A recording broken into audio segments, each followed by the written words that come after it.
This episode of the Hoe Uprising is sponsored by you. That is right, you listening and watching. All of your Patreon donations, PayPal donations, 5-star reviews on Apple and Stitcher, shoutouts on social media, articles, mentions to your friends, IHU merchandise purchases, all make the show possible week in and week out. And for that, we love and thank you, homies. Welcome to the Hoe Uprising, the podcast about sex, love, and dating from the perspective of me, Sam, one Black, non-monogamous, pansexual feminist hoe who lives in New York City, whose pronouns are she and her, who is still socially distancing, and who is still down with the resistance. And Akua. I didn't think of an intro, but my pronouns are she and her and all that other stuff Sam said. So kind of, not really, maybe, yeah. This is the Sam clone, Akua, who was actually born 3 days before me. I was actually going to say, I was like, I came first, but here we are. Yes, every episode of the Hoe Uprising works like this. Myself and my lovely rotating co-hosts talk about sex, love, and dating as it pertains to current events in the world, our lives, and yours. And occasionally we hit you with interviews with insightful folks or deep dive episodes on a topic of our choice. On today's episode, we're talking about hashtag Black Moms Matter and the racial impacts of climate change, power play inside and outside the bedroom, how to date and practice self-love while you're Black in a sea of whiteness, some self-care tips on how to further your education, plus a review of Disclosure, a new Netflix documentary all about transgender depictions in film and television. If you would like to follow along with the conversation had in this podcast on social media, you can do so by using the hashtag Hoe Uprising so we can see it, and the hashtag Podden so other people can see it. And if you would like to follow us on social media, you can do so at Hoe Uprising without the G on Twitter, at Hoe Uprising on Instagram and Facebook. You can join our Facebook group by searching Hoe Uprising Community. That is CUMMUNITY. You can head over to hoeuprising.com to sign up for our weekly goodies, such as our newsletter, to pay a hoe, and to check out our merchandise. You can do all those things up in there. Also, if you are freaking with the vision and are down with the vibes, oh shit, I actually promised Rob I was going to do something. Ooh, what? Where's my Kente strip? Sorry, Akua. This is very offensive to your culture, but you gotta do the jokes. I'm like, wait a minute, what? Excuse me. So the gag is that this sounds very Hotepian, and thus I use this as a yoga strap now. But I'm putting my Nancy Pelosi garb on. Yeah. All right, that's a retake of that. If you're freaking with the vision and down with the vibes, do us a favor and hit subscribe. If you're supportive of the hoes and want to see our success spike, do us a favor and click like. If you want to keep the conversation going during your time spent, do us a favor and comment with your thoughts and opinions. And you got to click that subscribe bell. Otherwise, as the Egyptian gods say, you're gonna go to hell. Can I get a snap? Let me take this off. I think the funniest part of it was your light-skinned eyes. The squint that sat me over. They did get quite low. Oh my goodness. Oh, that's what you're in store for on YouTube. So you gotta do all the things that we said, because this is performance art. If you want to pay us to speak virtually at your school or comments, if you want to pay us to speak virtually at your school or conference about sex positivity, Black feminism, podcasting, or other kinds of topics that we discuss on this here show, whether ridiculous or not, or if you'd like us to host a consent, pleasure, or dating virtual workshop for your organization, we would love to. So to book us, you can send us a line to ihupodcast@gmail.com. That email address is in the description of this episode. And we have the resident virtual workshop person here. Akua is in our presence. Yes, and I love doing them. They bring me so much joy. I was Do actually them so thinking of well. another one. Of course you are. Because I was just like, I have to give the people content. I do. But it didn't really pan out because then I got really unwell. So we'll see where it goes. We'll see where it goes. I'm waiting with bated breath. I'm so excited. I love Akua's workshops. We're going to get into Hoe of the Week now, which is a segment where we shout out the homies who have supported IHU in the past week. Hoes of the Week get special nicknames, and the game, if they choose to participate, is to guess the meaning behind their nicknames. And there is no prize awarded other than a pat on the back, a virtual pat on the back. Snaps. I don't know, something. We love you. All right. So our hoes of the week this week are the folks who paid some hoes. We got, oh fuck, I forgot to do these people's nicknames. I thought I did this. Okay. We got Michaela F, aka Willie, who paid a hoe and says, "Love you, angels. Thank you for your work and care. XOXO. Thank you, Willie." Let me actually write that down so I remember it. Then we got Stasia P, aka Stace, who paid a hoe and says, "Thank you for the great shows during this wild time." Thank you, Stace. We got Marley C, aka Sly, who paid a hoe and says, "Hi, hoes. I hope you are feeling safe and loved in the time of the Rona. I'm a long-time listener, and this is the first time I've ever had stable income to have a little extra to give y'all. Your show has taught me so much, helped me unlearn, relearn, and question how I can make the world more comfortable for everyone by dismantling white supremacist patriarchal capitalism. The work you do is truly life-changing. Thanks for all that you do. Much love, Marley, aka now Sly." Oh, that was really sweet. Thank you, Marley. Yes, thank you. Then we got C Ring, whose nickname honestly has to be Cock Ring. I don't know what else you wanted from me, who became a patron. We got All Eyes, whose real name is Elise, who became a patron. And last but not least of the paid hoes, we got Naomi M, aka Hey Macarena I, who paid a hoe. And you have to actually do the dance when you say Macarena's name. So you do. Then we got the people who gave us reviews on Apple Podcasts. Remember, if you want a nickname and you are leaving us a review on Apple Podcasts or Stitcher, leave your first name so I have some fodder to make your name, some inspiration to make your name. But we got Sacred Shame, who left us a 5-star review and said, "I'm so mad it took this long to find the show. 4 powerful people talking about the most real topics in a hilarious and brutally honest way. Subscribe right now. I wish I could give 6 stars." Wow, 6 stars is really... that would mean the world to us. I do want to note, Sacred Shame, you said 4 powerful women. So you might not be aware because it seems like you just started listening to this show. So you might not be aware because it seems like you just started listening to this show, but we are 3 women and 1 agender person. Our co-host Rob is agender. They speak all about what it means to be agender on their episode 54 Genders or None, which I'll link in the show notes for this episode. But yeah, Rob is agender and their pronouns are they, them, and they do not go by woman, lady, or anything of the like.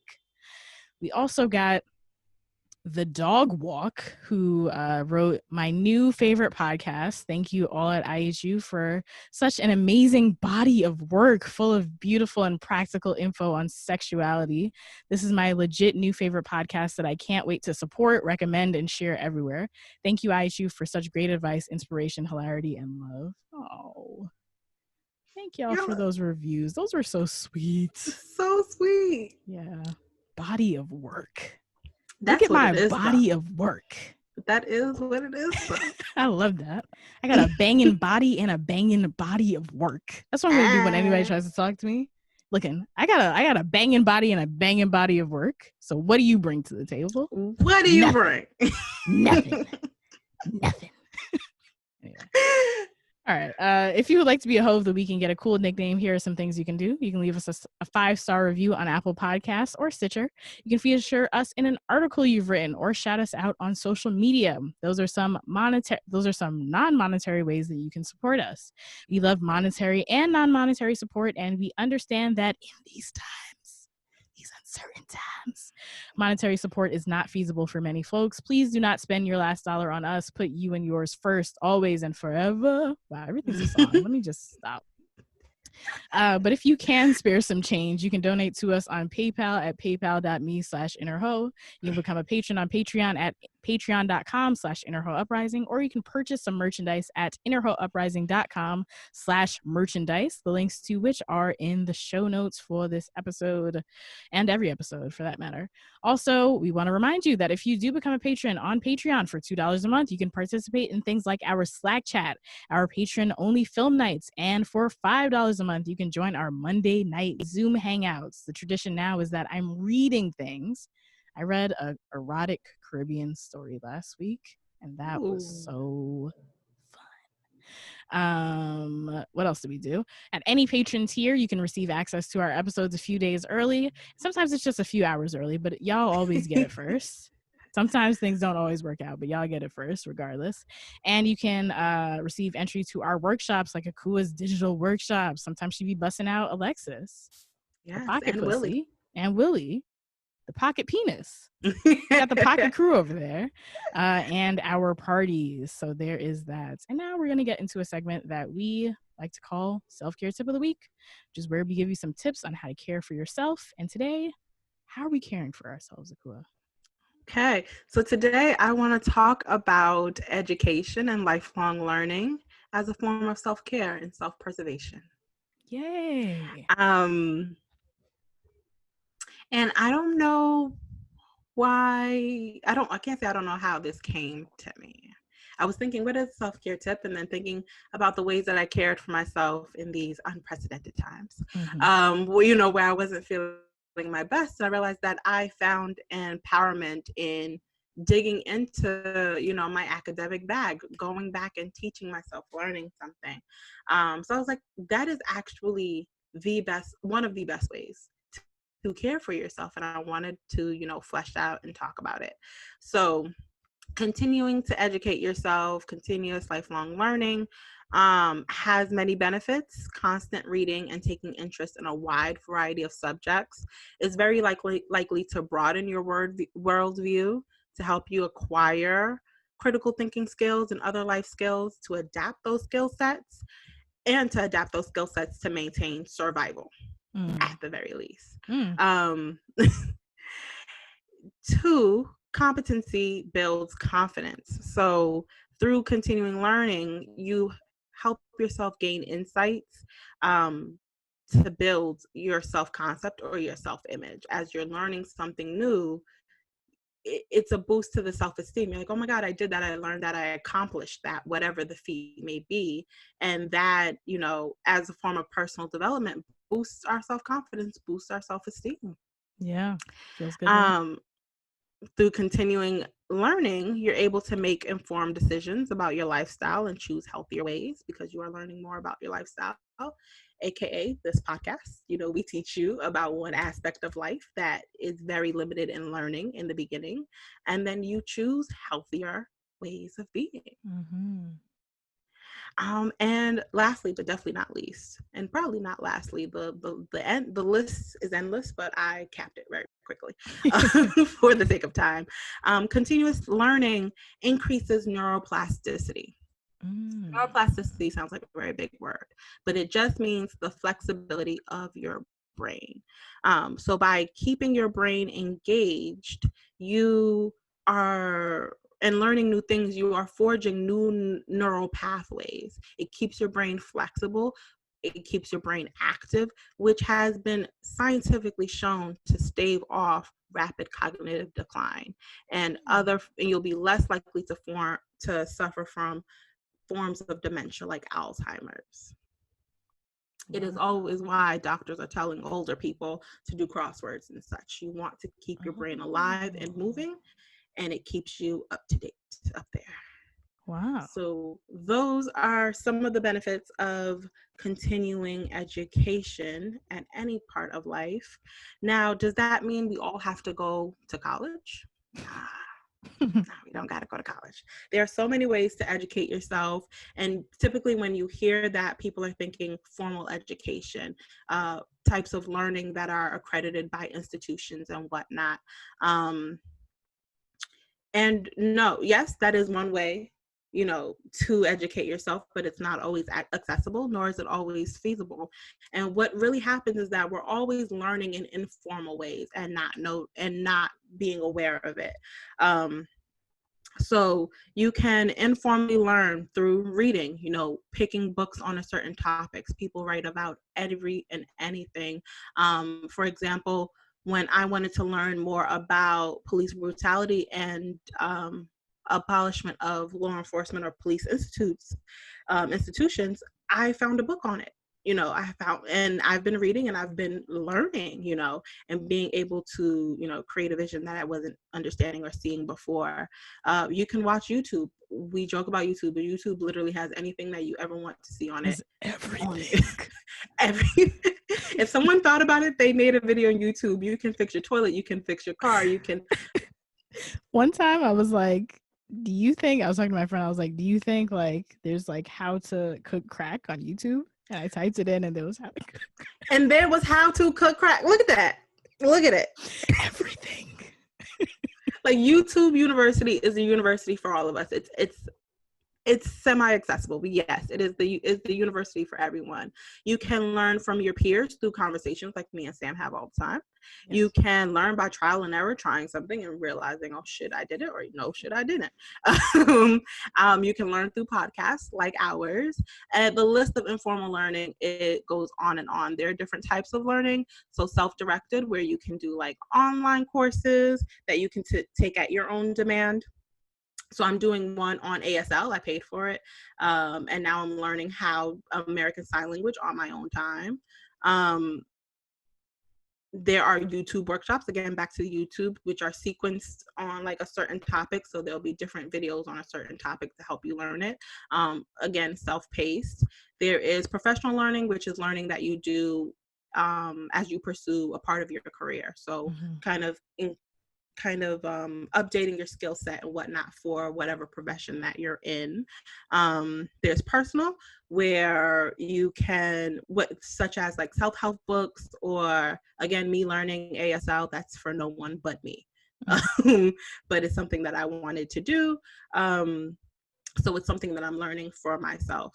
And lastly, indirect learning. Again, this is lifelong learning that happens without you knowing or planning. So you're listening to something, you're eavesdropping on someone's conversation, you're, coming across all this information on the media that we're all spreading now, and you see a word or you see something and you then decide, oh, let me go learn more about that, and boom, now you're learning something. I love it.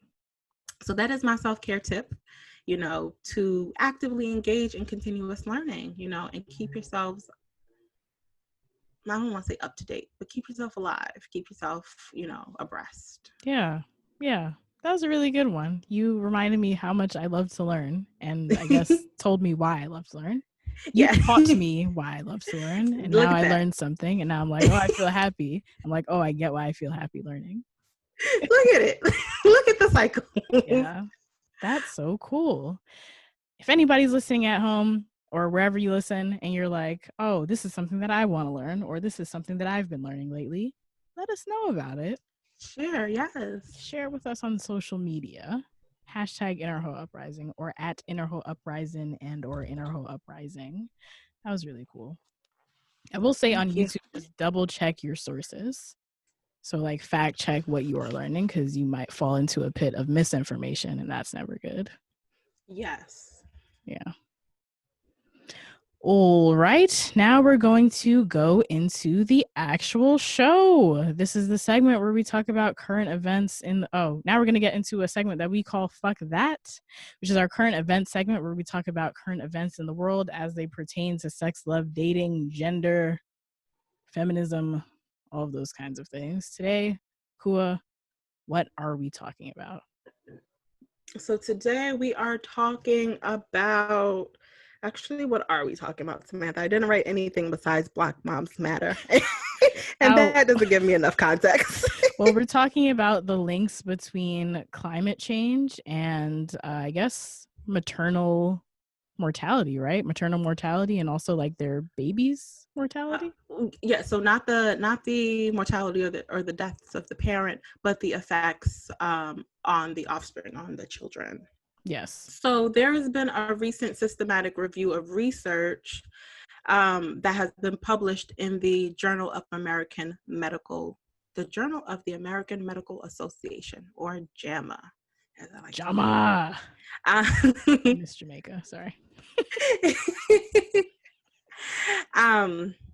And this review was of 68 studies that have been done in the U.S. between 2009 and 2017. In this review, the researchers set out to evaluate the association between air pollution, which they categorize as fine particle matters, and ozone, which is a gas from car exhaust, gasoline, and fumes from factories and chemicals. So air pollution, which consists of fine matter, particles, and ozone, and heat, or increasing temperatures. The effects of that on adverse obstetrical outcomes, so adverse birth outcomes such as preterm birth, low birth weight, and stillbirth in over 32 million births. Wow, that's a lot of data. That was a lot of births, right? Yeah. In this systemic review, in this systematic, I'm sorry, in this is words. In the systematic review, what the researchers were doing were just looking over other research that has done. They were not conducting anything new. They compiled a source of all the research on this particular topic that has been done, and organize them and evaluate them to see what are the patterns, what are the overall trends of all this research saying. And what they found is that the bulk of the studies show that women, they use the term women, and I'm assuming because academic research or scientific research tends to be very binary. So they're categorizing everyone who gives birth as women, and more than likely the participants of all those studies identified as women. That is a flaw of science at this time, but the study showed that women who are exposed to air pollution and higher temperatures during pregnancy had higher instances of premature birth, babies with low weight, or delivering stillborn. Now, there's already been a substantial amount of studies that show that preterm premature babies and babies with low birth weight are also found to have higher rates of abnormal brain development or brain injury, delayed physical development, I can't do it, Sam. Neurodevelopmental, haha. Oh, yeah. Take it again. Higher rates of abnormal brain development, brain injury, delayed physical development, neurodevelopmental disabilities, an increase in health issues and medical needs such as medication and hospitalizations, and an increase for special education services. And these effects are persistent into adulthood. So you're born with low birth weight or premature as a baby, and these negative effects can persist into adulthood, leading to poorer educational achievement, lower college attendance, lower socioeconomic status, higher rates of mental health illness. So these are the effects of being born premature or with a low birth weight. And it's been found that women who are exposed to air pollution have higher instances of premature births and babies with lower birth weights. So we're seeing this pattern, how it affects, starting from this one trigger, one cause, and how it affects the babies. Right. What they also found in this study was that Black women and women with asthma were disproportionately affected or disproportionately exposed to air pollution. Yep. So then I had to look at it because I was like, all right, people with asthma, let me see what the racial demographics of people with asthma are. According to the American Lung Association, as of 2017, that's the most recent of their data, Black people have the highest rates of asthma at 10.1% of the population, then followed by American Indigenous folks at 8.9%. Black people are 25% more likely to have asthma as compared to white people. So here they're saying Black women and people with asthma, but there's also that intersection of Black people having asthma. Like they too are in that subgroup. Right. So what this overall study is saying is that this disproportionately affects Black birthing people. Right. So this is such a big news story. This is such a big review, because it just it solidifies, that Black communities and people of color, but specifically Black communities and I'm going to add in American Indigenous folks because they're always left out, but we know that it disproportionately impacts them as well. Will be bearing the brunt of climate change. We talk about climate change and we always see these white faces as the forefront of climate change, but when we're talking about the effects of it, it is us, it is Black folks, it is people of color.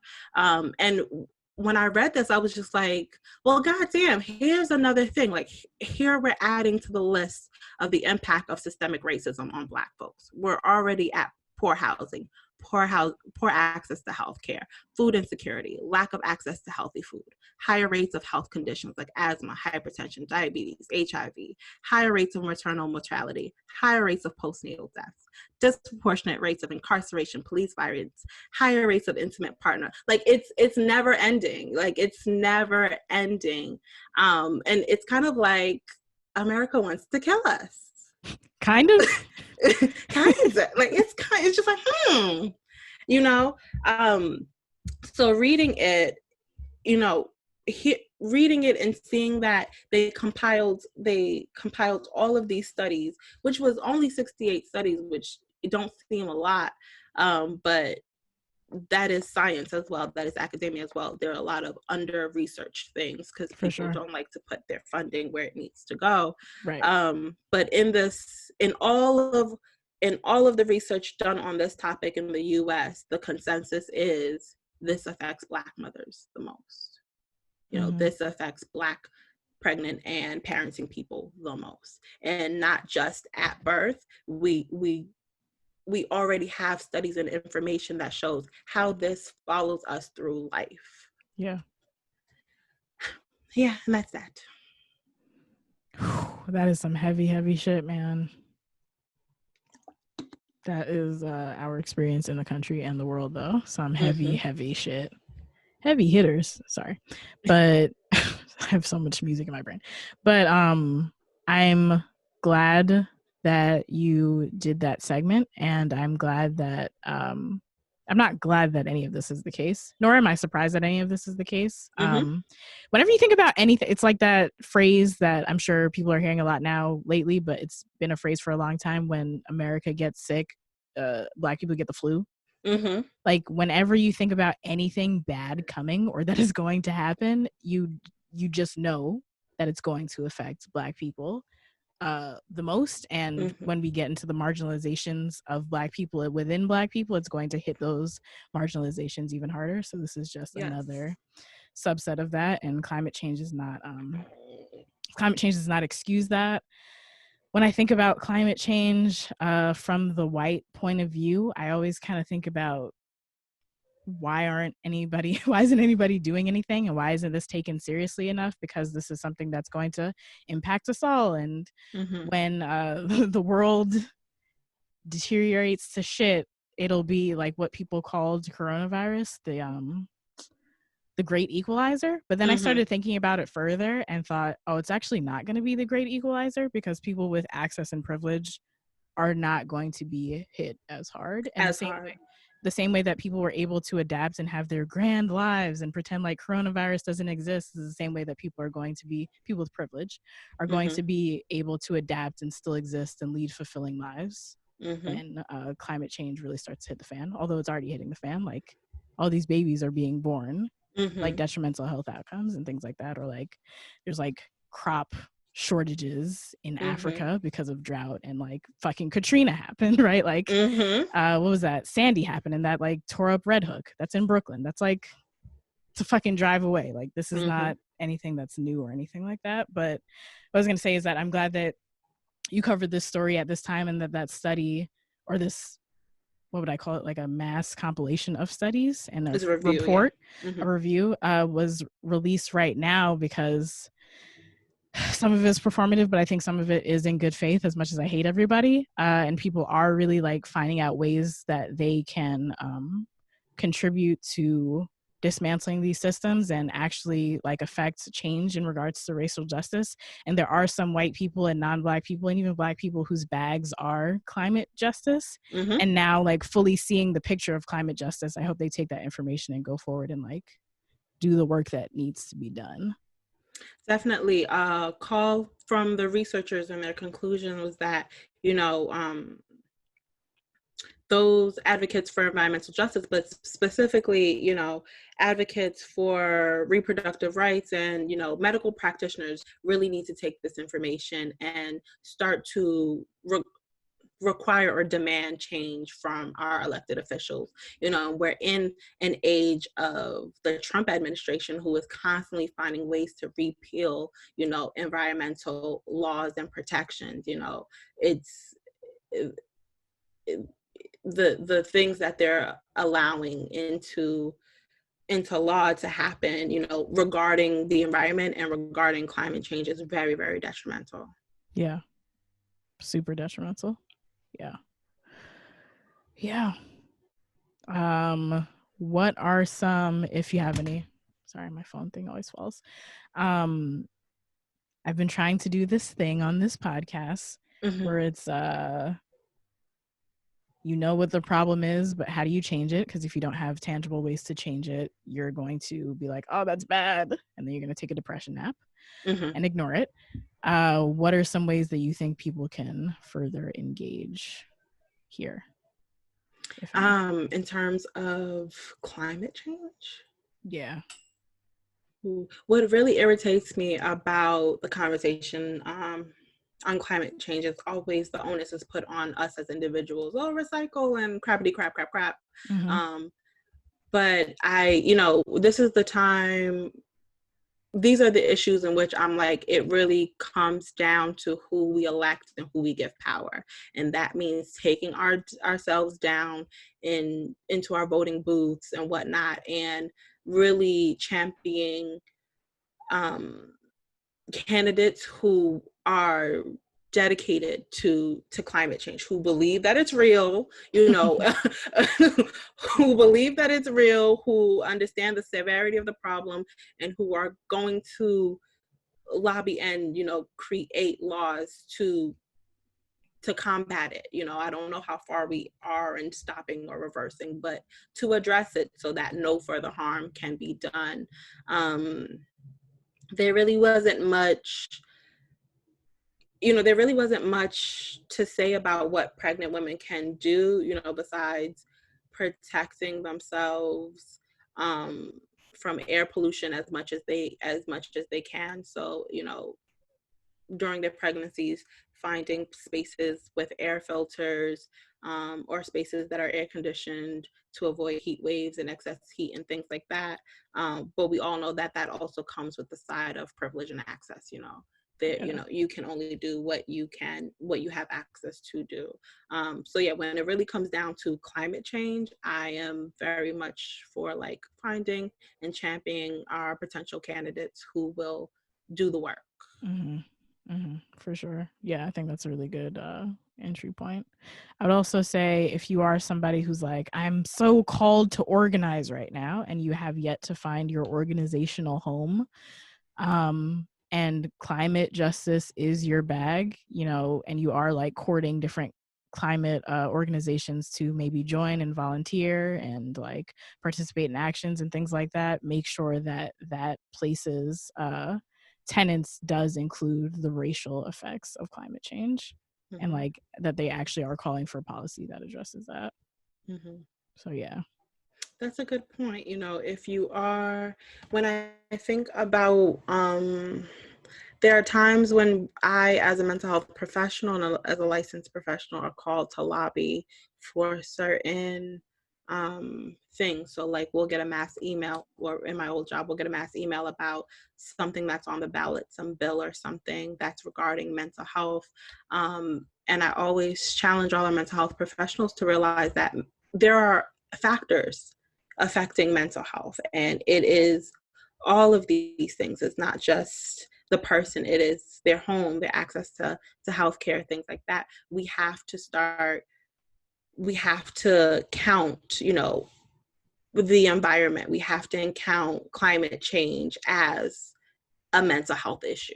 if that is your bag, you know, as a medical issue, if you are a medical professional, as an entertainment issue, if you are in the, like wherever you are, this affects it too. This it's an issue. Remember it, and you know, and advocate and lobby for it. Talk about it. Share information about it. Learn about it. Remember that Learn from 10 about minutes it. Yeah. ago? Yeah. Cool. That was really good. Thank you. Thank you. Okay, now we're going to go into a segment that we like to call Fuck Me. It's about our romantic and dating lives. And my little sub-segment within Fuck Me is called Sam Presents Ass Media. I want like music for all of the. I want new music for Diamond, all of the segments. if you're hearing this, yes, please, yes, bless us. Definitely talked about this last week. I gotta sit down and contact the peoples who can get it done. But yeah, so we got Ass Media. That's a segment, and it's a play on the term mass media. It's where I do book, TV, podcasts, film reviews, media reviews that relate to sex, love, dating, and or gender, and they are typically spoiler-free reviews. This week, I'm reviewing a film called Disclosure. I'm going to read the synopsis as the filmmakers wrote it. So Disclosure is an unprecedented, eye-opening look at transgender depictions in film and television, revealing how Hollywood simultaneously reflects and manufactures our deepest anxieties about gender. Leading trans thinkers and creatives, including Laverne Cox, Lily Wachowski, Yance Ford, MJ Rodriguez, Jamie Clayton, and Chaz Bono, share their reactions and resistance to some of Hollywood's most beloved moments. Ooh. And then why now? So the Disclosure filmmakers write, we are at a crossroads of social movements.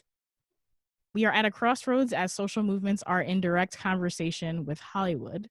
Disclosure is the manifestation of this moment for transgender people and their representation. The increasing visibility of transgender people is exhilarating and signals the beginnings of positive social change. Nevertheless, violence against trans people persists, including the surge of efforts to constrain transgender civil rights, from current bathroom bills that paint trans women as male predators to a presidential military ban on trans service. There is an attempt to legislate trans people out of public life. Using history to illuminate the present, Disclosure explores this fear. So Disclosure is executive produced by the Laverne Cox and directed by Sam Feder. So obviously Laverne is a fucking icon. All the stand-up for Laverne, forever and always, always and forever. That's the second time that came up. No, gotta do a karaoke night one of these days. But I do really want to take a moment to stan Sam, and it's not just because they have the same name as me. So Sam was one of my media professors in undergrad. Yes, yeah. Learning from the best, Sam. Okay. Like dead ass. And like seeing that they directed this just made me like reflect on my time in college and how much I really, really appreciated the media studies department and a lot of like the LAX department, which is Latin American and Caribbean studies, WGS department, women and gender studies, and the history department. Like I actually am who I am today because of the foundation laid there. And I was like, oh shit, those 4 years really did mean something. Like that actually helped me out to become the person, like the Sam that you hear today. Like that is my foundation. So the media studies department was filled with like so many great media makers who intertwined social liberation within their work. And like it showed me a way that I could intertwine social liberation within my media work, and literally everything that I've ever done in media does that. Here we are. So it's like you really sometimes you gotta see it to fucking believe it. Yes, you gotta see it to know it's achievable. Yeah. And just like the passion that they had for it, and it wasn't like no bullshit. Like they really were just about it and good media makers. Fuck, that was such a good space. I took 2 classes with Sam, and they were extremely effective in helping me critically review media, especially as it pertains to gender and sexuality. They're a badass educator, and that really shines through in this documentary. Plus, they were chill as fuck, and I just want to say thank you, Sam. Whether you hear this or not, thank you, Sam. Thank you, Sam. I'm so proud. I'm so proud. This is not their first documentary. They're like a fucking world acclaimed documentarian at this point, but look at that. I'm just so fucking proud. So my overall thoughts about Disclosure, I loved it.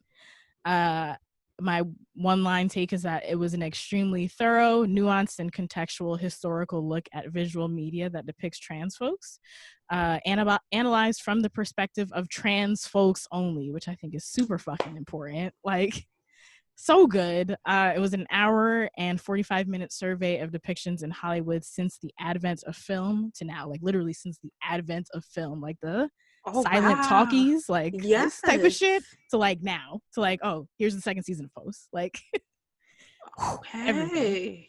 So things that I really appreciated, I appreciate the fact that this is in, like, before I even watched it, it's in the Netflix Black Lives Matter section, which I have thoughts about that section, but there's just this trope or this common misconception that I think we're dismantling, but people still hold on to it, that all of the queers are white. Like, there's Black people and then there's LGBT people. And let's not ever conflate those two things, because they're not the same thing. And by putting this in this category, Netflix was like, oh, they actually are the same thing. And this documentary also does a really good job of bringing in racial context in talking about trans lives, because they are intertwined, and they're like historically intertwined, and they get into that in the documentary. Historically intertwined in film. I'm impressed by the amount of media that there is. I did not remember that, like, Bugs Bunny had moments of trans femininity, but that was a thing. And I was like, oh yeah, that was a thing. So there's Bugs Bunny, there's the old silent films, there's Maury, there's Jamie Foxx, there's Paris is Burning. Like, there's just it's a wide breadth of film, and I think that's like so important. And just like the fact that they achieved that in an hour and 45 minutes, and it was actually like succinct, and I got it, was like, wow, yeah, I covered it. Fucking, what is it? Throwing the kitchen sink? Everything but the kitchen sink, or everything whatever? but the kitchen sink. Yeah. I definitely think that cis people should watch this, because you're going to learn something, and it's something that you actually need to learn at this point in time.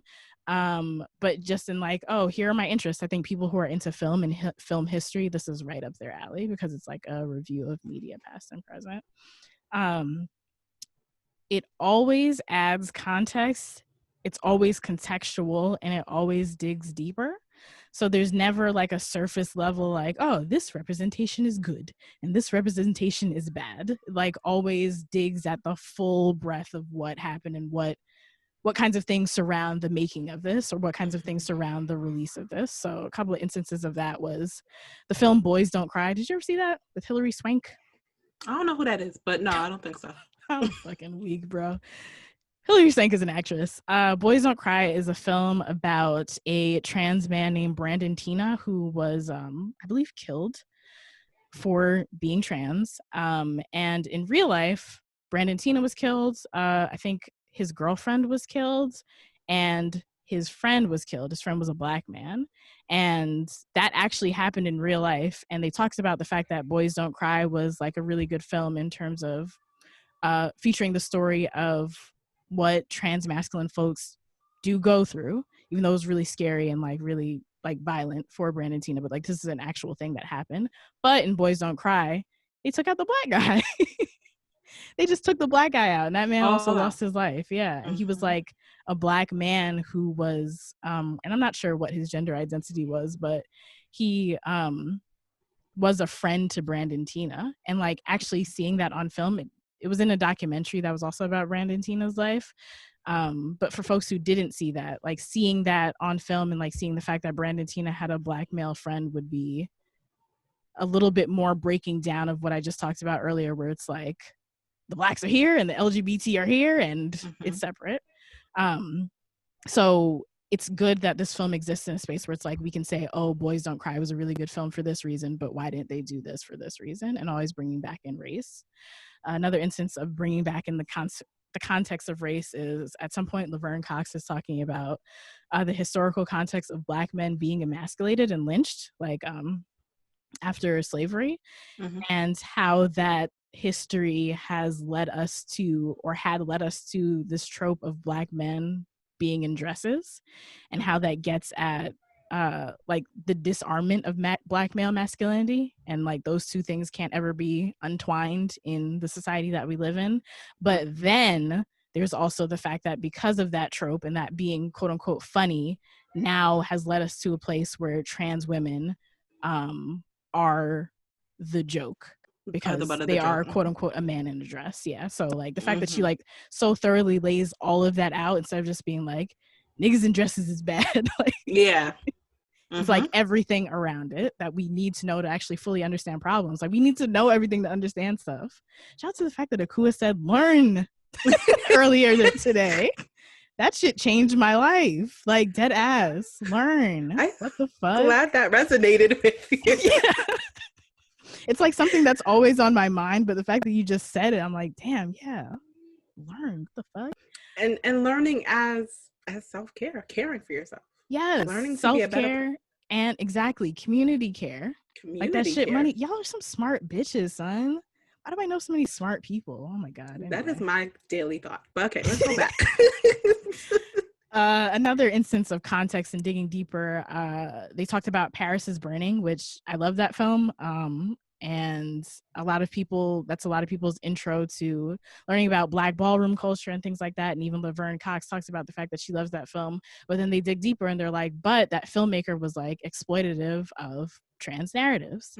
And that's something that we can't unlink from this conversation. Like, yeah, we can love what Paris is Burning did, but we also have to talk about that and the implications of that when we tell trans stories in the future. So I just love context. They were holding nothing back. It really was everything but the fucking kitchen sink. Oh my goodness. The editing. So there are, because it's like a media review, it's a survey of media from like Jump to now. And it's media about trans representation. So there's a lot of fucked up shit. So there's a lot of painful shit, violent shit, not just physically, like emotionally violent, things like that. Clumsy, just straight up fucked up clips that the cast is reflecting on. Like that's pretty much the premise of the documentary. And after so many of the clips, they just like give a beat. Like there's just a pause. I'm not sure if there was a fade to black or maybe like a cut to black, but there's just like silence. Like there's just like air. And I think, because some of these things are things that I've seen before. Some of the things are things that I've seen in Sam's class, which was like, yes, you better make your fucking syllabus into a Netflix documentary. What? Okay. But so there are things that I've seen before, and I know that, or like, you know, when you just watch TV, you know what's expected next. So like, oh, here's the transphobic joke, and you'd hear the audience laughter. Or if you saw that in a movie theater, everybody would go, oh, or laugh or whatever. Like that's typically what would fill that space. And I like the fact that it gives silence and stillness to that, because it's removing that, just the fucked upness of it. And it's allowing for not only us to see how the cast is reflecting on it, but for the viewer to like just take that moment and be like, oh shit, yeah, that was like not good. That was very bad. They also transition between concepts really well. So just like talking about sexuality is an entry point for so many things in regards to under that umbrella. So I was talking about gender and transgender depictions. So this film really goes to a lot of different places, but they seamlessly do it. And there's always a through line. So you're not just like, where am I? Or it's not just like, now we're going to talk about transgender sex work depictions. Now we're going to talk about trans men depictions with like a title block or something like that. It's really just like seamlessly flowing. And that's really nice. I mentioned this earlier about the cast, but the cast and the crew are all trans. And that's just like, yes, do that. Do the fuck out of that. Do the fuck out of that, please. And I think it's so poignant in a film that is largely about narratives. Like I saw that as a way to reclaim agency over your own narrative for the community, and the community alone to tell their own narrative, because it's being done on top of narratives that have been told about them or that have been placed on them. So I really appreciate that, like snatching back of agency. And I'm sure just like having like a transgender person holding the boom mic or a transgender person behind the camera allowed for a level of comfort and safety in telling these like such intimate and emotional stories and triggering stories. Yeah, I just think that's good. That's like good practice. Like folks should feel comfortable when they're bearing their souls in this way. And also it just makes for a better film, because like you don't want to be uncomfortable that the fucking cameraman is a transphobe or anything like that. And then just, yes, employ trans people. What the fuck? Yeah. There we go. Bottom line. The fuck? The cast specifically, there's a lot of moments and things that the cast brought up that I enjoyed, or that I thought were well done. So just in general, there's mad people that I like in it. one of your former bays of the week is in it. Marquise Vilson, remember him? Oh, he's fine. Mm-hmm. He is fine, and he was Hey. there with his fine self in the documentary talking that shit. Yes. Yes, there's a lot of people who I really enjoyed in there. And then in regards to their reactions, so there are actors who were the actors in some of these fucked up depictions, like some of these things that like beat on these same tropes and things like that. And those people are in the documentary talking about it and being like, yeah, like I wish they had not edited that way, or I was just like lying on the floor when the scene was being played out. Like, this is so ridiculous. This is like not good. And it's good to see like the people behind those moments. And just, I don't think this was ever said outright, but like sometimes you have to do bullshit to get a check, and that sucks, but that's the fucking reality. Like, more nuance. Also, this film is nuanced as fuck, but there's like a lot of nuance feelings about media consumption. So there was one moment where they're talking about daytime television, and unless you're maybe like a Gen Zer, we all remember daytime television. Pretty fucking bad. It was quite awful. Every other day on Jerry Springer, honestly, it was like a transgender story, and a fucked up one. It was salacious. It was very exploitative. Not just Jerry Springer, but like regular, like Ricky Lake. Maybe not Ricky Lake because she wasn't in this documentary, but like Ricky Lake, Jenny Jones, all those kinds of things where it's just like, okay, now we have a transgender person on and audience open for discussion. The audience is like, where did your penis go? Do you have a penis? What is surgery? What's going on here? Are you a he or she or an it? And all that kind of like bullshit stuff. So the cast reflects on the fact that that felt bad and gross to see, but also seeing the people who were actually there, like the people who were being interviewed, and how they just like ate the interviews up with wit and grace and intelligence and pride, and like shutting people down, like that allowed them to see themselves in those folks and been like that makes me feel good. So like that nuanced feeling of I wish it didn't have to be in this space, but also I identify with you. Another thing more recently that provides nuance in how they're consuming media is like, a lot of people were like, I disagree with everything that Caitlyn Jenner has ever said, but her show I Am Kate is actually a really good show for trans people, because it's not just about her, but it has a lot of discussions that like advance conversations that trans folks talk about and deal with forward. So it's like, oh, that's cool. Maybe I'll watch that now, because I was avoiding that because I did not like Caitlyn Jenner. I do not like her. Yeah, exactly. Yeah. But now I know. Exactly. There's one montage of the cast just giving Laverne Cox her flowers, and I was like, please do that. Y'all better give Black women their flowers. Exactly. That shit made me tear up. I was like, yes, thank you. And then I was like, it's kind of funny because Laverne Cox is the executive producer. So what if she was just like, bitch, you better give me my... I don't think she wrote it in. That, yeah. No. Give me my fucking flowers, but I don't think she did that. But even if she did, either way, you deserve it. Yeah, exactly. Either way, you demand your it. flowers while you here. Exactly. The emotions of the cast are also very layered, and I think that is a testament to how well like the space crafted was, and how good the interviewer was, and just how well casted it was. So there's one moment where a cast member named Jen Richards, she's an actress and a producer, I think, actress, writer, producer, and she's speaking about seeing a father. It was actually on I Am Kate. Seeing a father who loves and is in awe of his trans child, and how that actually made her feel hurt, because it reminded her of the fact that her family was never able to get to that point, and in some ways she doesn't even view herself in the way that father viewed their trans child. And I was like, that is like an extremely layered set of emotions, and it's even a set of emotions that I don't think I've seen depicted in a film or anything like that. And yeah, I think when it comes to trans folks and popular TV, it can become very like, yes, we're talking about the ills that affect us, but not the complexness of the ills. Like, just like, we dying out here, but like there's more to that. Like, it's not just, that's not the only thing that hurts. And hurt is not the only thing that is felt, you know? Like, that is just such a complex thing where it's like, you're happy for that child, and the fact that the father feels like that, but you're also like lamenting on the fact that your family doesn't feel like that, and lamenting on the fact that you don't even feel like that about yourself, in a world that's very like, well, you're either a victim or you're like a strong trans person who don't take no shit, but it's like not just that. And I'm like, oh, that's really, it's very good that the film got into just like the layers of what people can feel. I thought that was really, really well done.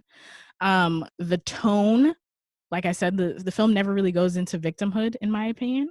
There are plenty of sad moments because it's been a sad time.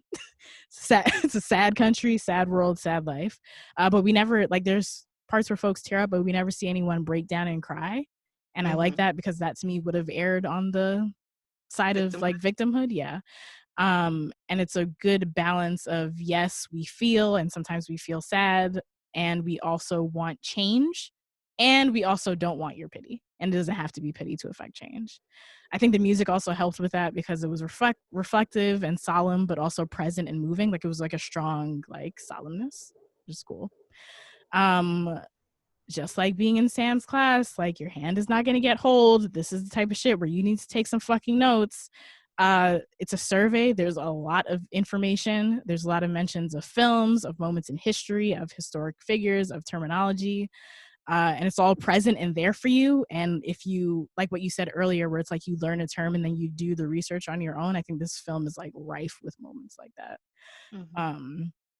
And then last but not least, of things that I enjoy, it's not just all positive representation, yay, the end. Like, it's not like that at all. So it does a very good job of distinguishing representation from structural change, which is the change needed to actually help people and save people's lives. It also explores how representation, harmful and positive, can affect how people engage with trans people, as well as policy that affects trans people in real life. There's a moment where, and I want to bring this up because I talked about the Title IX Supreme Court case last week, and I talked about the lawyer from ACLU who represented Amy Stevens and was largely responsible for that SCOTUS decision. So Chase Strangio is in it. I feel like I always pronounce his last name wrong.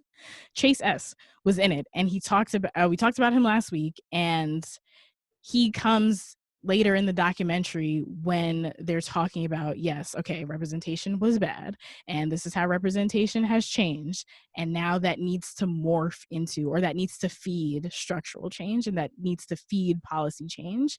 And it's cool that like he's in it at the end, and this was debuted a couple of weeks after that decision. I'm sure this was filmed way before that, but it's like, oh yeah, here is actual evidence of that structural change that needs to occur. So I was like, it's nice to see you again, man.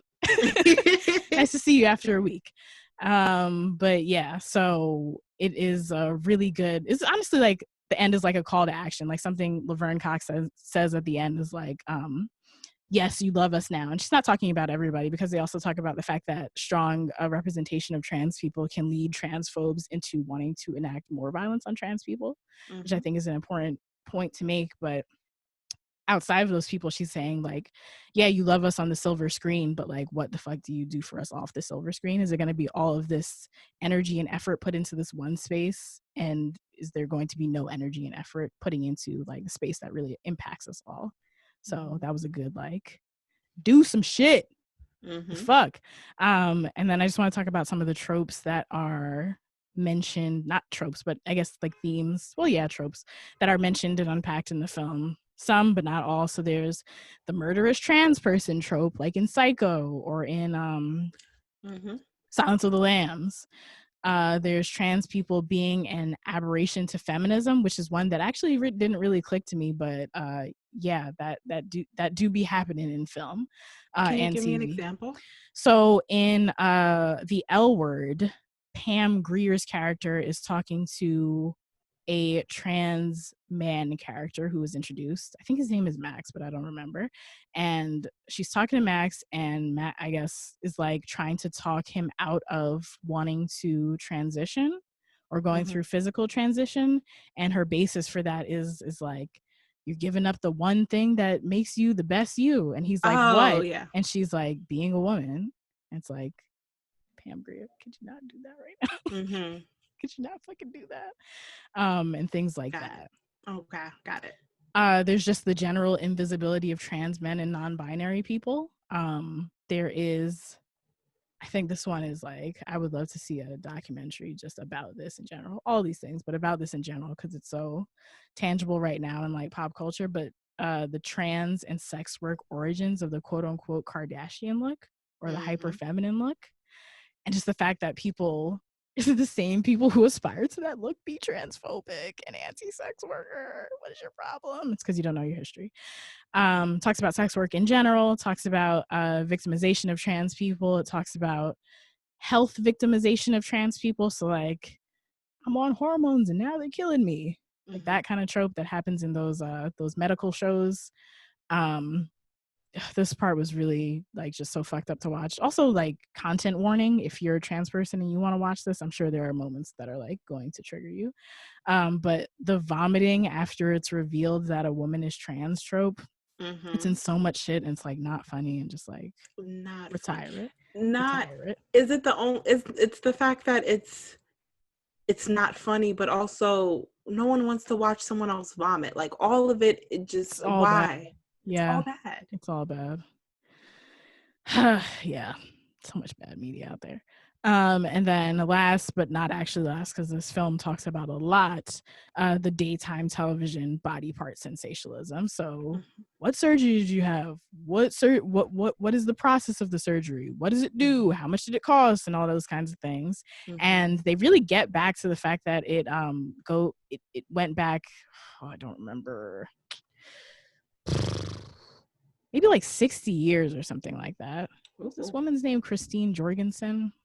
Let me see. Christine. Yes, it was Christine Jorgensen. And she was a celebrity at the time, and they asked her those kinds of questions. And then it does like a montage of all of this sensationalism in daytime television. And it just reminds me of the fact that people say things like, I'm just curious. I just want to know what's wrong with asking questions. But it's like, y'all have been asking these same fucking questions about people's genitals for the past like 60, 70 years now. Can you shut the fuck up? Like, just do that. Why do you care that much? Yeah, so there's that. And a bunch of other stuff. I really recommend this documentary. We've been inundated with so much harmful bullshit, and this is a really good film that reflects on the harm, adds context in how the effects of this show up in the real world, reflects on alternate depictions that are showing up now, alternate positive depictions, and still urges all of us to do a whole lot more work because the work is far from done. So yeah, disclosure, it's on Netflix.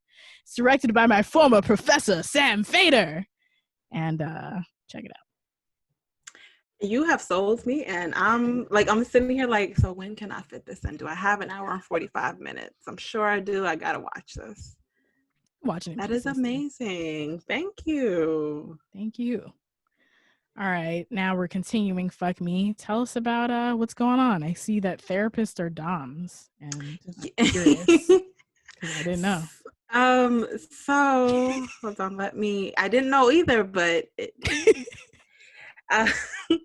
so I was on Instagram scrolling as I always do, and I came across a clip by Honestly Nay, yes. Where Nay, or Shanae, who is a fellow mental health professional, an educator, and a sex enthusiast, and a baddie. Nay is fine as fuck. And that's all I'll say. Yeah, exactly. They were it was a clip of an IGTV video where they were being interviewed or talking with someone else, and they said the words therapists are doms, and I had to stop. I was like, wait a minute. And that's that indirect learning, when you hear something and you're like, there you go. Let's see. So they went to break it down. At first, when they said it, I was just like, no. Like my mind automatically went no. But then, well, not no, but my mind automatically went to, no, I'm not dumb, because I know, like, I am a sub if I've ever met one, you know? like that is me. So it just felt like cognitive dissonance. I was like, no, I'm not a dom. Maybe other therapists are doms, but I'm not dom. But they went on to explain it, and I'm going to read part of their explanation because they also had this in a caption. So they went on to elaborate as therapists being doms as: 1, we earn your trust. 2, you tell us everything that's in your head that you wouldn't tell anybody else. 3, they challenge people and take you to places you never thought you would go, or even places you don't want to go. 4, we provide aftercare. 5, you level up. You level up after the experience. You found a new height of yourself, a new level of yourself that you didn't know was there before. And when they said that, I was like, they made good points, but that it made me think about why I was so object to it. Like I thought about it, and I realized that though I know and though I talk about it,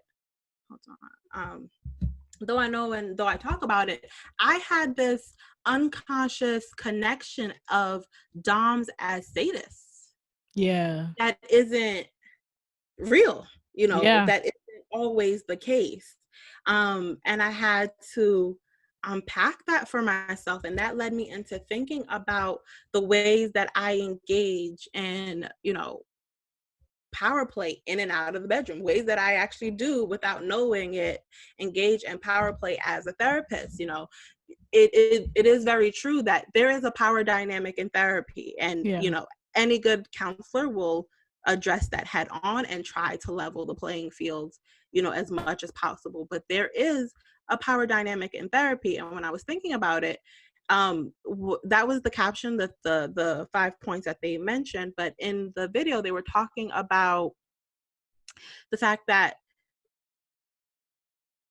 as therapists, we get this gratification from someone else's vulnerability that's a little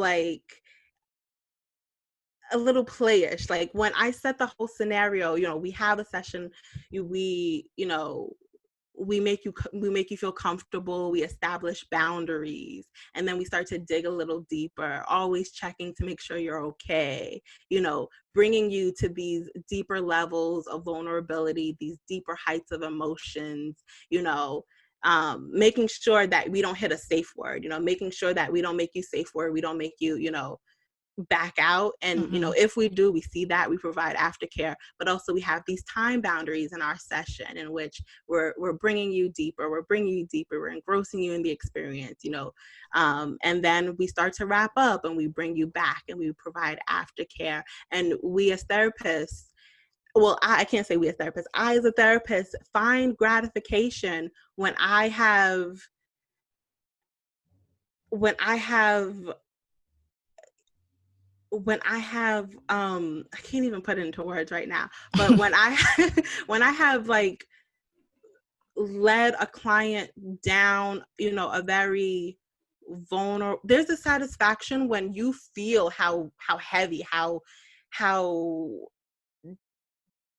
deep a session is going with a client. Like there's an energy in there, and there's this satisfaction afterwards when you've wrapped up and clients were like, whoo, that was something. Like it feels like sex. Like it feels like it's just like, they're like, wow, I didn't even know that about myself, or I didn't, like you go to these emotional heights and these moments of vulnerability that are so deep, and in holding that mirror and in that comparison, to BDSM, I realized, yes, I am a dom in that kind of way, and I never thought about it, because when I thought about power play and BDSM, I always thought of it in this, again, not knowingly, in this sexual way, in this bedroom specific kind of way.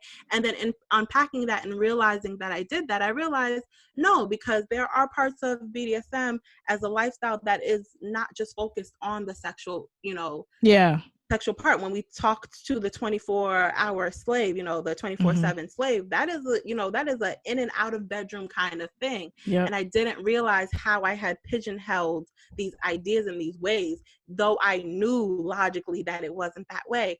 And I love when things make me think and really like dig deep into myself and realize that, as I'm sitting here on this platform educating others, with right information, I still have these biases that I don't even know that are there, Yeah. until they're unlocked. And then that spirals me into a thought about the way that I play in power out of the bedroom and out of my therapy sessions, apparently. But like, I've always had this thing of quote unquote culturally turning people out, typically cis men, because they don't be knowing much. But like, It's true. I have this thing when I can introduce someone to something new. And again, it's this feeling of bringing someone to this place, being a source or the curator of this kind of pleasure, or this new experience. I'm doing hand gestures for those that can't see the podcast, but I can't find the words to it. There's this gratification in this, I did that for you, I brought you here kind of thing. Yeah. And I really just kind of went into this idea. I've really been thinking about power and in the ways in which I dabble in these power plays and these power dynamics in and out of the bedroom. And that was something. It was really mind-blowing to really get in there and see it. So yeah, that's where I've been. That's cool. That's just really cool. I feel like sometimes you just gotta really see it to actually see it. Mm-hmm. So you got it in theory, but you didn't actually get it in practice. And then you were like, oh, I do this. It was just so mind-blowing for me. Yeah. And then that led me into my little piece of Black joy. So I've been, in these unprecedented times now more than ever. It's been hard for Black folk, me not excluded for that. It's been a hard 2 weeks for me, and it really took an impact. Sorry. Sorry. Oh yeah. It's okay. You can say that line again. I don't remember what it was. It's been hard and it's really taken an impact on you. Yes, it's been hard and it's really taken a toll and impacted my mental health. So in kind of getting out of that funk, I started watching Dating Around. And this was before I'm like 100% backed up on all of my podcasts. And now it's starting to give me anxiety because I don't got the time to catch up on any of them. Like even Bag Ladies, which is like 45 minutes, I'm at like 12 episodes behind. Who got that much time? Yeah.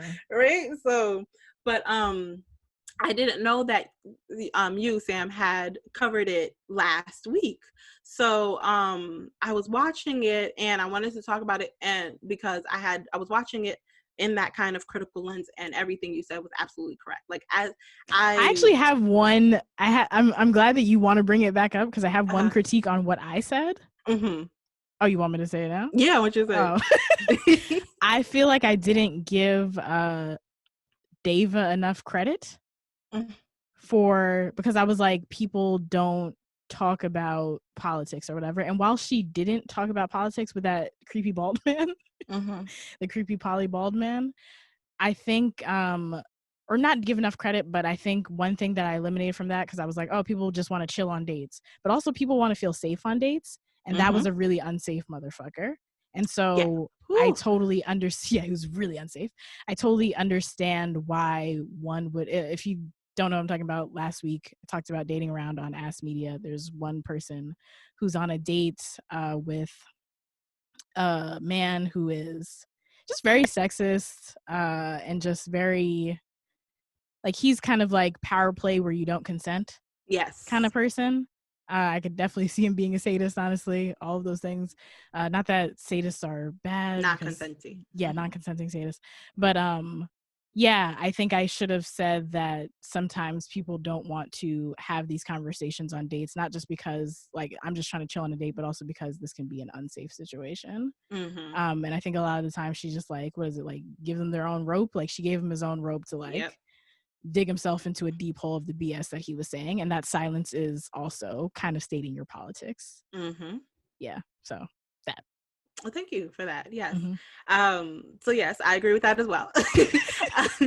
Everything Sam said in that, I was thinking, I don't remember if you said this, but I feel like there just wasn't enough Black on Black couples, and I just feel like that always bothers me. Yeah, I just want to see Black I love. didn't say that, but I definitely thought it. It's like me rooting for the Black person on Jeopardy or the Black family on Family Feud. It's always like that. Yeah, it's always in me. Yeah. Yeah.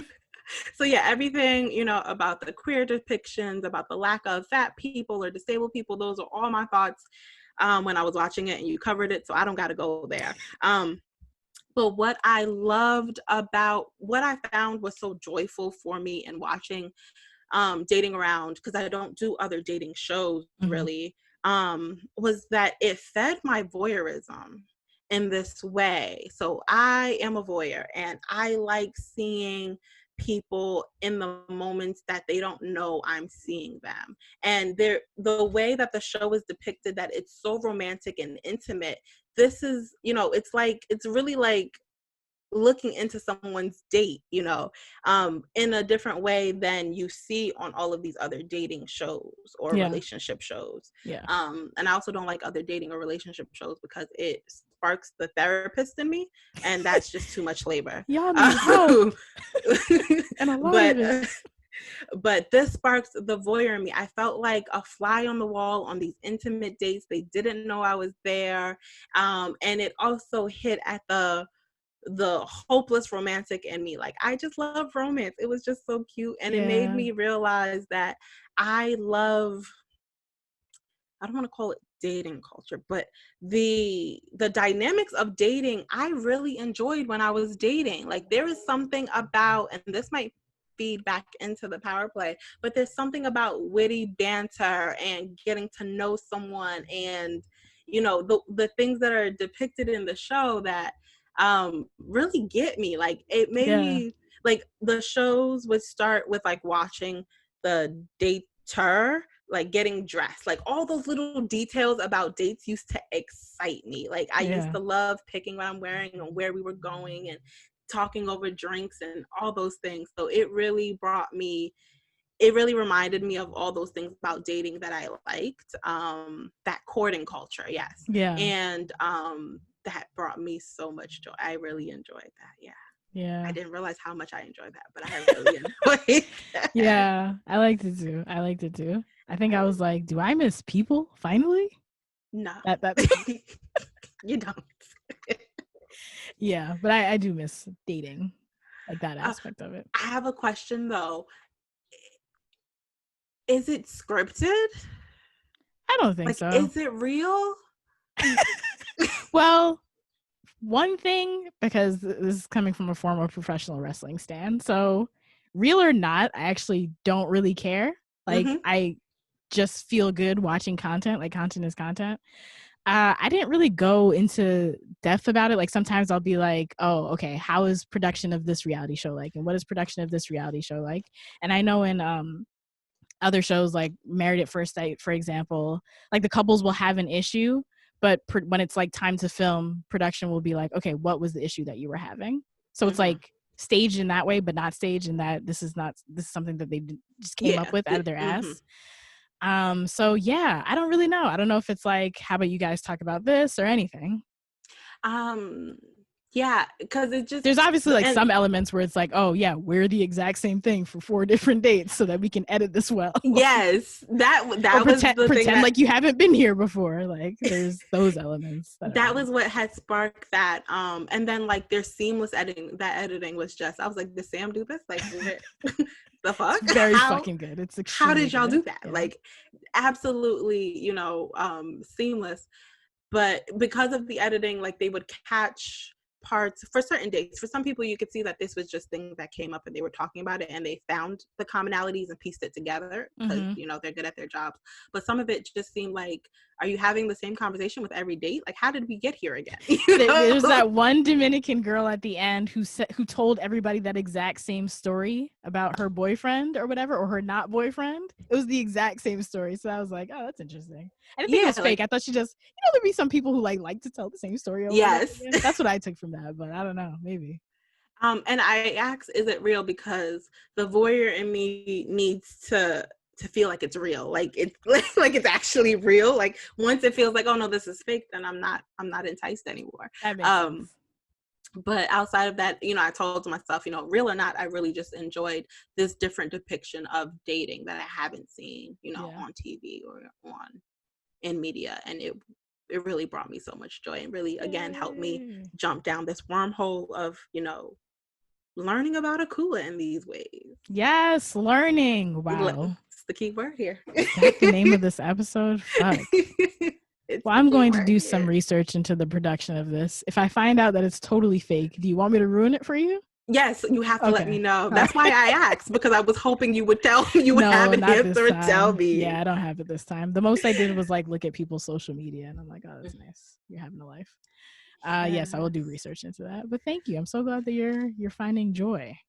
Yes, thank you. So, okay, now we're gonna get into the last segment of the day, and that segment is called "Fuck You."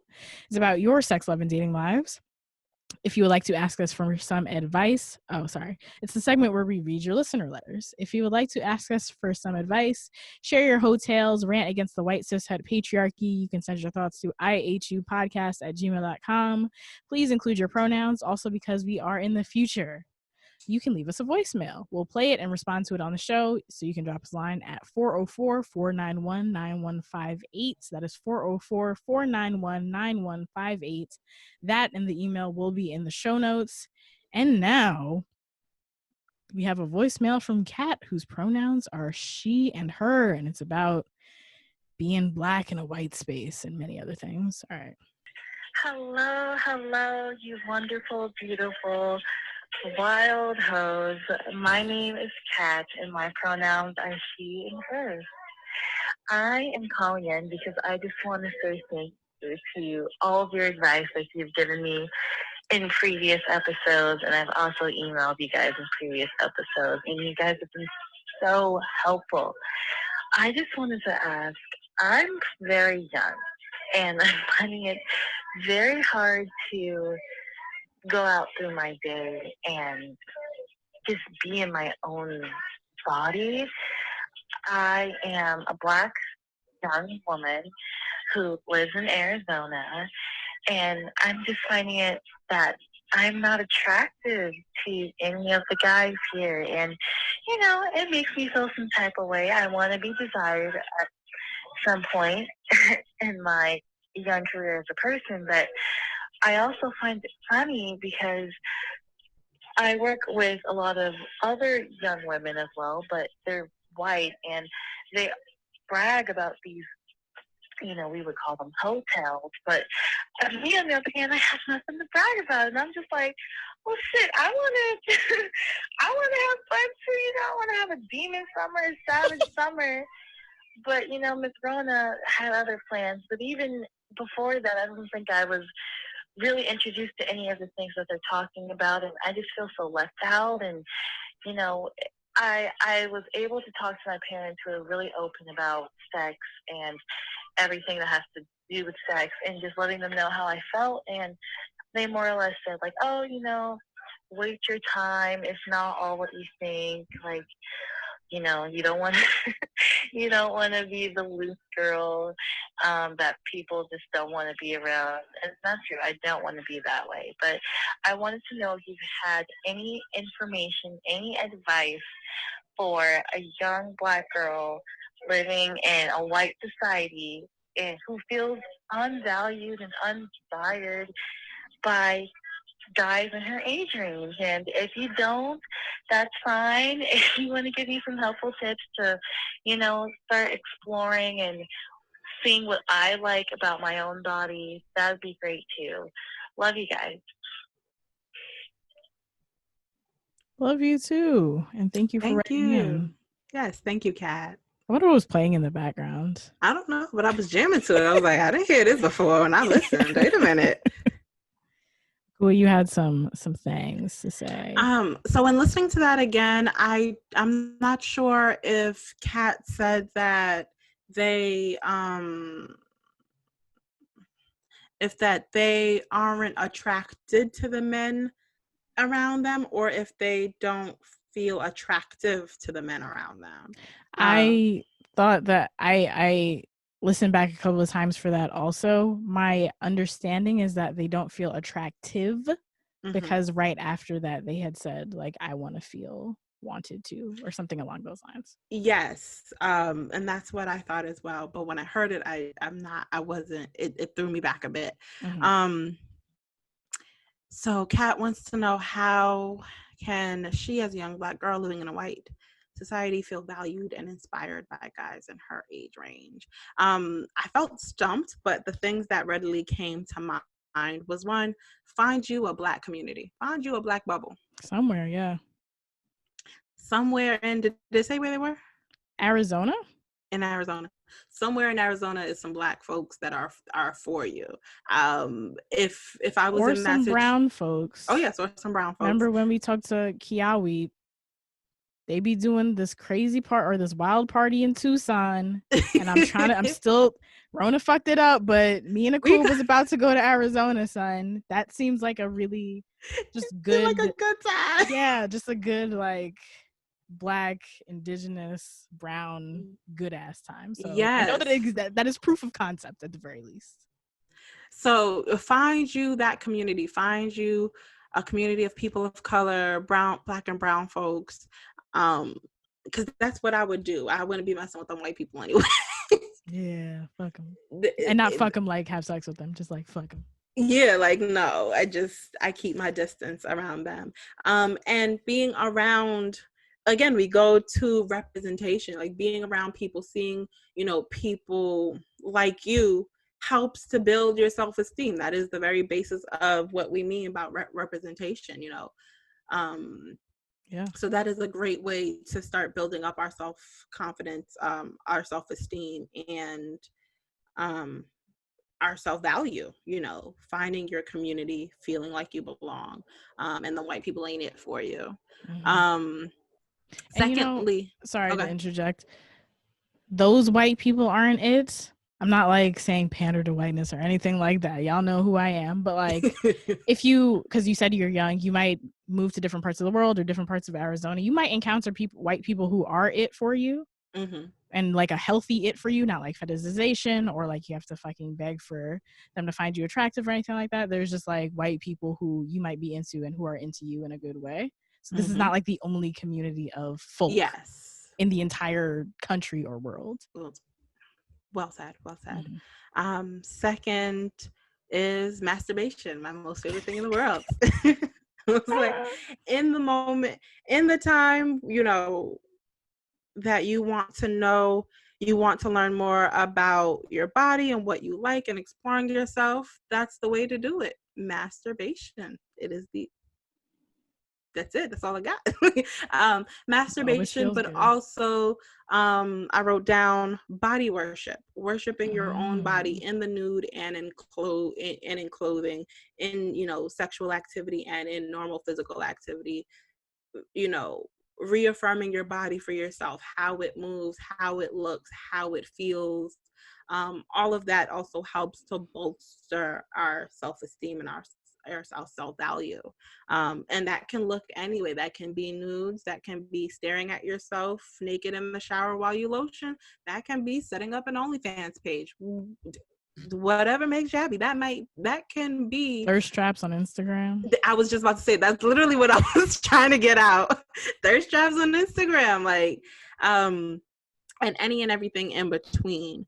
So yes, body worship, and then identifying what you want in your sexual life. Sometimes we can hear the sexual going-ons of other people and say, I want that, but do we? Or do you just want something going on for you? What do you want sexually for your life? and then finding ways to pursue that. It might not be these hotels that these white girls have. It could be something completely different. Figuring out what that is, and then moving forth in that, finding community, finding space, finding other people in your sexual desires. Mm-hmm. Mm-hmm. That's all I got. Those are good tips. You always come through with the good tips. To build on that, I would say if you can't physically, because I don't know what I actually do know what your physical constraints are. There is a pandemic. Forgot about that. But if and when that stops, I'm sure you might have other physical constraints, like, oh, you go to school here. Because I think there was another person in Arizona who was like, what is going on in Arizona? This is like the second Arizona question. And I feel like it was a similar inquiry, but you might be going to school somewhere, or you can't traverse or whatever. But there are like online spaces, maybe when like Rebecca comes back on for her next episode, she can talk about this. But she's into like a lot of Facebook groups for specific things. I'm looking at my plant right now, so I'm going to say the plant growers, but that was just an example. But it's not just like the plant growers, would be like Black plant growers, so you can find Black people who are into the same kinds of things that you are. And honestly, I don't participate in those groups, but niggas be getting freaky in there. People can't play. So like people be finding their online bays in spaces like that. So like definitely don't shut off online communities. That includes Facebook, that includes Instagram, Twitter. People have Twitter bays all the time. There's a lot of spaces to find community that aren't necessarily right there in your physical location. And then you did say something about your parents saying you don't want to be that loose girl who everybody shies away from. I don't really know what you meant by that. Yeah, I didn't. And because it was so fleeting, I'm not sure if you knew what you meant by that. But I will say, I know you listen to the show. I know you're like probably a sex positive person, but like what Akua said earlier with like the disconnect, like, oh, I knew about BDSM this way, but I didn't like fully unpack it this way. You might be harboring onto some internal like slut shameness or some hophobia. So just think about that a little further. Like what do your parents mean by that, and what do you mean by that? Because the loose girl, I don't shy away from the loose girl. That's my best friend. I'm like, yeah, hey, I fucks with the loose girls. So I'll be ready. Yeah. If you do not want to be a person who is having a lot of sex often, sure, that's fine for you not to feel that way. But I'd also question saying loose girl as a pejorative. Yeah, so there's that. Yeah, I heard that the first time I listened to the voicemail, and I heard it again. I was just like, I don't know what that means, so I just then cut it out. I was like, all right, I can't. I can't unpack that. My brain said snip snip the end, but yes, that brought me to that brought me to what I just said. But before that, it brought me to this one moment in Degrassi where Manny is like coming into her sexuality and she wants to be a model, so she's thinking about getting breast implants. And I think her dad finds out and he's like, what kind of girl wants to be a loose girl, huh? And it just reminded me of that very iconic Degrassi moment. Shout out to I do remember that. Yeah. Shout out to Joe Santos for shout out to Degrassi in general. Anyway. Ooh, sure. That was some formative years for me. Ooh, sure was. Some formative years. Oh man. No, what do you say? What kind of girl wants bigger boobs, huh? A loose girl? No, maybe said a good girl. Whatever. Shout out to Joe Santos, but not really, because he was being very sexist and just mean to his child. Sanchez. Sanchez? I thought it was Sanchez. No, it's definitely Manny Santos. Santos? Yeah, it's Manny Santos. Okay. Manuela Santos, class of 2017, Degrassi. Wow. Ooh. We're old. Anyway, if this episode made you laugh, helped you learn something, made you feel good, made you question yourself in a good way, or positively moved you in any sense, please leave us a rating and review on Apple Podcasts or Stitcher, and let everyone you know that you love these hoes. We appreciate all of you. If you guys would like to follow us on social media, you can do so at Hoe Uprising without the G on Twitter, at Hoe Uprising on Instagram and Facebook. That's with the G. You can join our Facebook group by searching Hoe Uprising Community, CUMMUNITY. You can head over to hoeuprising.com to sign up for weekly goodies via our newsletter, to pay your hoe, and to check out the rest of our merch. You guys can follow me, Akua, at Hey Akua Girl. That's HEYYAKUAGIRL. Yes, and you can follow me at SlamRid on Instagram and Twitter, and Carmen Sam Diego for travel and food photos. If you're on YouTube, you saw me do this, and it was because I was scratching my ass. that is where we'll leave you for this week. Goodbye. Bye.